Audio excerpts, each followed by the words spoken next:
ጤና ይስጥልን ወደ ሰዓቱ የስፖርት ዜናዎችን አልፋለን። ከዜናዎቹ ጋር ነው አይመር ነኝ። በሻንግሃይ ማራቶን ኢትዮጵያዊቷ ትዕግስት ቱፋ የቦታውን ሪከርድ በማሻሻል ጭምር አሸነፈች። በኒውዮርክ ማራቶን ለሊሳ ዲሳና ገብረ እግዚአብሔር ገብረ ማርያም ሁለተኛና ሶስተኛ ወጥቷል። ተጨማሪ ዘገባ አለ። ለአትሌቶች ምቹ አየር በመፈለግ ወትሮ በታህሳስ ካሄደ የነበረው የሻንግሃይ ማራቶን ትናንት ለ15ኛ ጊዜ አንድ ወር ቀደም ብሎ ተካሂዷል። በትናንቱ ውድድር ቅድሚያ ግምቶች ለምስራቅ አፍሪካ አትሌቶች በተለይም ለኢትዮጵያውያን ነበር። በሳንታ ሞኒካ ማራቶን ሁለተኛ ባሳለፍነው ግንቦት ደግሞ በኦቶዋ ማራቶን ማሸነፏን ተከትሎ ትዕግስት ቱፋ ትናንት ከፍተኛውን የአሸናፊነት ግምት አግኝታ ውድድሯን ጀምራለች። ኢትዮጵያዊቷ ትዕግስት የግማቾቹ መላምት ሳታዛንፍ 2 ሰዓት ከ1 ደቂቃ ከ52 ሰከንድ በሆነ ጊዜ ቀዳሚ ሆና ገብታለች። ይህ የትዕግስት ቱፋ ሰዓት የማራቶን የቦታው ሪከርድ ሆኖም ተመዝግቧል። ከዚህ በፊት የዚህ ሪከርድ ባለቤት ሌላዋ ኢትዮጵያዊት ፈይሴ ታደሰ ነበረች። ከ2 ዓመታት በፊት ስታሸንፍ የገባችበት ሰዓት ማለት ነው። የትናንቱ የትዕግስት ቱፋ ድል በውድድሩ በሴቶች የኢትዮጵያ አትሌቶች በተከታታይ ለአራተኛ ጊዜ እንዲያሸንፉ ያስቻለ ውጤት ነው።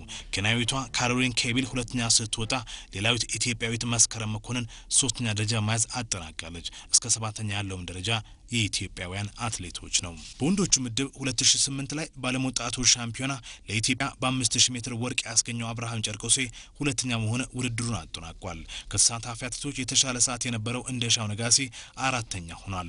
ውድድሩን በበላይነት ያጠናቀቀው የደቡብ አፍሪካው ስቴቨን ሞካኮ ነው። በመታይ ኒውዮርክ ማራቶን ከግምቶቹ ውጭ የሆኑ ውጤቶች በሴቶች ምድብ ሲመዘገቡ ለመጀመሪያ ጊዜ በኒውዮርክ ማራቶን የተሳተፈው ዊልሰን ኪፕሳንግ ድል ቀንቶታል። በ1995 እንደ አውሮፓውያን ዘመን አቆጣጠር በኋላ በጣም የዘገየ ሰዓት በተባለለት ውድድር ኬንያዊ ዊልሰን ኪፕሳንግ የሩጫ የመጨረሻ መስመር ላይ 2 ሰዓት ከ10 ደቂቃ ከ55 ሰከንድ ሲል ደርሷል።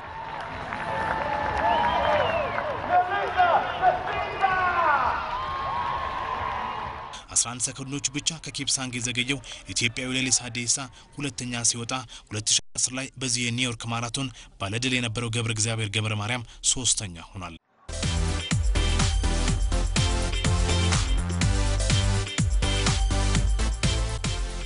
በሴቶች ምድብ የማሸነፍ ሰፊ ግምት አግኝታ የነበረችው ብዙነሽ ዲባ 9ኛ ሆና ፈጽማለች። የ2011 አሸናፊዋ ፍሬህይወት ዳዱ 7ኛ ደረጃ በመያዝ ጨርሳለች። ሜሪ ኮዛኒ ከኬንያ ውድድሩን በበላይነት አጠናቃለች። በደቡብ አፍሪካ ጆሃንስበርግ በተካሄደው የሶዌቶ ማራቶን የኢትዮጵያ አትሌቶች በሁለቱም ጾታ አሸነፉ። በወንዶች ስንታየው ይንሱ 2 ሰዓት ከ17 ደቂቃ ከ55 ሰከንድ በሆነ ጊዜ የሌሶቶን ሞትዋልን አስከትሎ ቀዳሚ ሆኗል።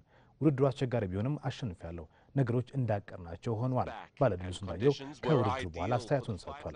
በሴቶች ምድብ ኢትዮጵያዊቷ መሰረት ብሩ 2 ሰዓት ከ36 ደቂቃ ከ2 ሰከንድ በመግባት አሸንፋለች። መሰረት የኬፕ ታውን ማራቶን ባለድልም ነበረች። በሶዌቶ ማራቶን ኢትዮጵያን አትሌቶች ሲያሸንፉ ይህ ለመጀመሪያ ጊዜ ነው። took control and wasn't threatened from then on as he crossed the line in 2 hours 17 minutes and 55 seconds to claim the 100,000 rand winner's check. Lesotho's Mutlakau Nkabutlak was second, with compatriot Bohoselo third. Tsindiso Mpakati was the highest placed South African, finishing 9th. In the women's race, Biru, who won the relaunched Cape Town Marathon this year, led from the start to cross the finish in 2 hours 36 minutes and 2 seconds. Isabella Jepchumba of Kenya was second.